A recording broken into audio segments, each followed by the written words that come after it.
Nate Burleson, my name's Kay Adams, and we are all here. Did you guys see Patrick Mahomes spill water down the back of Travis Kelce? Oh, yeah. That was the worst thing I've ever. I would die. I would not talk to you guys forever if you either. You got to work that out then. Then we got to make that happen. That was just mean, but we got highlights to get to. We do have highlights. Sometime when this is all over and we can get within 6 feet of Kay, we'll do that. No. Maybe with a super soaker. You guys cracked an egg on my head one time. All right, Broncos versus Chiefs. Patrick Mahomes, put that mouth guard in, protect those incisors because this one's going to get weird. He throws it to Tyreek, who goes up and drops it incomplete. But this is so strange. Watch the ball. Right. Goes off his face, careens down directly into his hands. It never touches the ground yet, called incomplete, and the Chiefs don't challenge. Even when A.J. Boye ripped it out, it still came back down and landed in Tyreek's hands. It's like angels in the outfield. It was, Nate. It felt like they rushed the punt team out, too. It was the fastest punt ever. There was 25 on the play clock when they punted. I don't know what they were doing. Also, don't know what they're doing in the red zone. The Chiefs could not score touchdowns last night for a long time. Broncos defense, sure. But we have first world problems maybe for the Chiefs? Sure. But Drew Lock is like, if you guys aren't going to score, I don't care who's injured, I'm going. I'm going to win this thing. That was Kendall Hinton, the legend. Kendall Hinton, the legend. You're absolutely. Why is he not down on the field? Why is he in a suite? Is he part of ownership now? He should be, Nate. He should be. He's kind of messed up. Should have dressed him. Tim Patrick. I like that Drew Lock was hearing the silent crowd in Arrowhead. Drew Lock. We love the swag and everything, but you need more wins first. All right, see what I'm talking about. Want the hand to the ear? You're not feeling that? I can't hear. Listen, no fans, first of all. Broncos have lost 11 straight to the Chiefs. 11 straight. Okay, that's impressive. Fourth quarter, we root for the young guys, but, we want them to do well. 19-16 on a 3rd and 7. He's going to find Kelce, who was magnificent again last night. Sidearm throw. You get it. He likes to catch up on and on. Cool play. And then there's what Kay was talking about. In the middle of his interview, double-fisted water bottle on the end. That would be our Hall of Fame picture right now, except we used Kelce massaging Andy Reid like 2 weeks ago. Can't all be Kelce. It can't all be Kelce. Patrick Mahomes wins again to get to 11-1 and a very pedestrian 318 yards and 1 touchdown. And then afterwards, he went to a grunge concert and talked about the game. We're just battle tested. I mean, we've played in a lot of tight football games, and we have to find ways to win. Obviously, we didn't play the way we wanted to as far as in the red zone of executing and scoring touchdowns instead of field goals. But in this league, you have to find a way to win. Every single team is going to bring their best shot and going to have a chance to beat you. And as long as you come out to win in the end, it doesn't have to be pretty. And I thought the guys did a great job of battling today and finding a way. Shout out to the grunge music scene in Seattle. All right, let's get to it. Browns, Titans. They come in at number 5 seed in the AFC playoff race, all right? Have not made the playoffs since 2002, and there is back in the end zone, little toe drag flag, Jarvis Landry. Okay, I need more clarification on that celebration because I don't know what it is. Derrick Henry, he's going to get hit. He's going to get stripped. Oh, baby. Sheldon Richardson strips it. It's recovered by Browns' Carl Joseph. The Titans' 21-yard line is where they would get this ball. It was a rough start for the Titans. The Browns were all over Derrick Henry early on in this game, and they wouldn't stop. On offense, they were just as physical. How about this trick play right here? Baker Mayfield, Endo Lamb, little trickeration, 1-yard TD. Take another look. We got an O'Hara tweet. A little soft throw. O'Hara, okay. He caught a touchdown as a member of the Browns, a lineman. Here we go. Right here. 2 counts. O'Hara, boom. Okay, O'Hara with the soft hands. I see you. Yeah. Sean, I know you're watching. That's amazing. Give our best to the fam. I didn't know you had hands. Milk was a bad choice, Sean. There it goes, baby. So damn hot. Pop culture references. Sean O'Hara, we love you. All right, Donovan Peoples-Jones. DPJ for the 75-yard TD. It was a beautiful stop and go out. Okay, Baker with the high knees. Next Browns drive, they keep it going. Who's he looking for?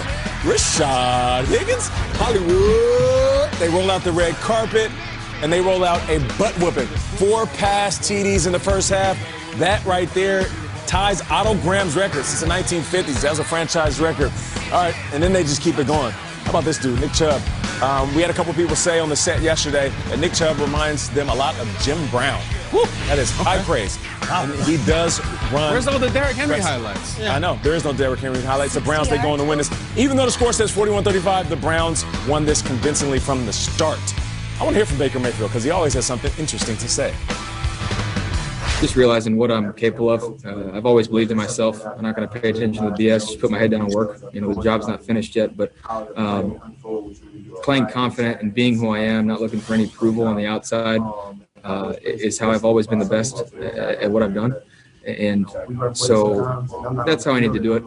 I can't let people change me because somebody did it different in the past. Huge win for Baker Mayfield and company. Here's how the AFC breaks down after that W. Cleveland 9-3 for the first time since 1994 when Baker Mayfield was not even alive yet. And they're sitting in that 5 seed. If the playoffs start right now, it would be a rematch for the Titans in the playoffs. They'd get another shot at the Browns. Yeah, huge road win. Look at those 3 games. Like it. For Cleveland. Fun graphic. Yeah, that's 4 straight road wins for them, by the way. Can the Browns compete with the big dogs, Kyle, in the AFC? Dolphins Bills would be tasty, too. It's a great question and a great weekend for the Cleveland Browns. My weekend started really strange. On Friday, I was invited onto First Take on ESPN on behalf of the show. I'm introduced. What is that? I don't know. First Take. It is a talk show that has Max Kellerman and Molly Karam and Stephen A. Smith on ESPN. Okay, and they argue about sports stuff. Never seen it. All right. Different network, different time. Okay.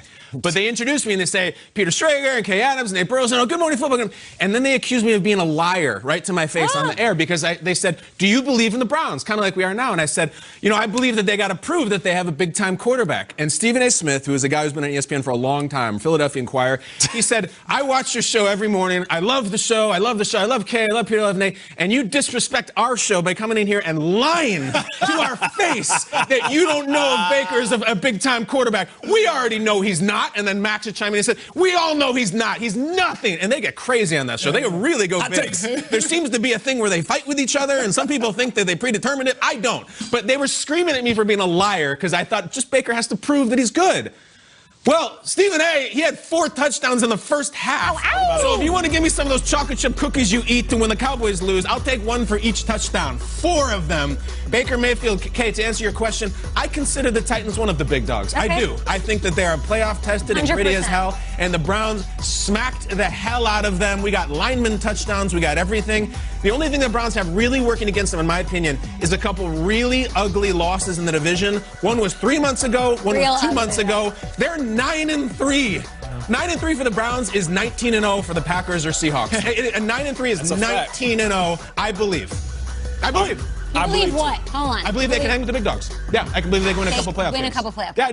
Yeah, I do. Yeah, no doubt about it. Baker Mayfield was balling out, but I have to give credit to Kevin Stefanski. Phenomenal game plan. The way he came into this game, it wasn't what we expected. We knew that they could run the ball, but because everybody was expecting this strong run game, it seemed like they based their attack off of that. And some of these plays are impressive. It wasn't just the trick plays, it was also the play action. I mean, just check out. You got the handoff to Chubb. He flips it to Jarvis Landry. Jarvis takes a hit, and you get a toe drag swag on the sideline with Baker Mayfield. I'll see you tomorrow. But check this out. Listen, Baker so casual. Baker so casual. Watch this. Jarvis takes a shot. Boom. See Jarvis just eats one. I know. So he can deliver that rock. And then we saw the trick play in the back of the end zone. Kendall Lamb, big fella, out there catches the rock. So for me, you go into this game, you're like, it's going to be hardcore running versus hardcore running. Kevin Stefanski, he knew exactly what the Titans were expecting, and he mixed it up.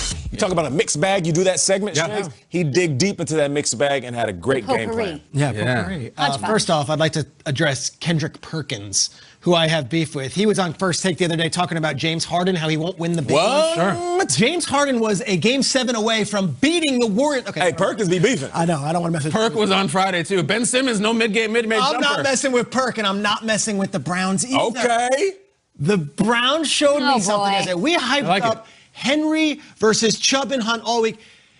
Derrick Henry's face was on a milk carton yesterday. Whoa, was Baskin. Was Derrick Henry in this game? God. And he's big. Here's early in the game. It's his first fumble on 300. He had 60 yards total yesterday, and a lot of it didn't matter when the game was actually in contention. The Browns defense was flying all over the field, and I had the Taki jersey. Taki was out there, yes, but it was everyone. And I got to give credit to Nate. You went to their offensive side of the ball. Their defensive coordinator, Joe Woods, was doing things I haven't seen any defensive coordinator do to Derrick Henry. They bottled him up, but they also made Tannehill beat them in ways that Tannehill just couldn't. Look at this. Henry. Is a great stat. Over the last 2 years has been so good in December. Such Brown a said crazy no. number. And then let's introduce Joe Woods, because we're going to talk a lot of offensive whiz kids as Joe Woods comes from the Robert Saleh and Shanahan tree there. He was the Broncos defensive coordinator for 2 years, and before that was with the Vikings, Raiders, and Broncos. He coached with Stefanski for 7 years. These guys know each other so well. And if you're going to stop Mahomes and you're going to stop Roethlisberger and Claypool and that gang, Can they? and you're going to, I think they can, because they could control the ball early with that run game, and their defense is really good. I know they lost those games early on, but kind of in on the Browns. He plays huge, this Woods guy. I'm glad that you introduced him because the defense is what kind of freaks me out a little bit. They have some big, they give up 35 points. I mean, in that was division. all garbage time. No, not yesterday. I'm talking was. about in the division, right? They lost against the Ravens and Steelers by a combined score of 73-13. Woods, hopefully Garrett being out there was huge. Stefanski saying, I know like he was obviously on COVID-19 reserve, but he's coming out there. I don't see an ounce less of energy out of him. All those things are going to play huge. I'm asking you, can a team... Is it an opportunistic defense? Yeah, they were awesome yesterday. Yeah. My question is, like, what they did in September and October, I think we're still So got long to see, ago. right? But we have to see. They have to play the Steelers again. Yeah. They got to play the Ravens, right? Again. So when you guys are in on them, I am in Can on we them. play a little trust game here for a little bit? I don't really need this. Oh, I guess we can look at the schedule. Yeah, Okay, that's huge. they've got this is where I am. They have one of the big brothers next week. I want to believe in them, but if you slip up against a struggling Ravens team, we're going to be right back to where we were like in September. So I don't want to get there. I asked you guys, do you have more trust in them, Kyle? Let me give you a team here. Than the Dolphins. Oh, yeah. Yeah. Yeah. Way more trust. You got, the Cleveland Browns as an organization, they haven't been 9-3 in like 26 years. everything. They just don't do it. Do you This trust is them more different. than the Buccaneers? More than the Dolphins, and certainly a hell of a lot more than the Titans, who they just beat and were up by 6 touchdowns in the first 5 minutes. I mean, this is a huge day to like credit the Browns. 100%. Yes, I do trust. I do trust. Do we trust them more than the Vikings?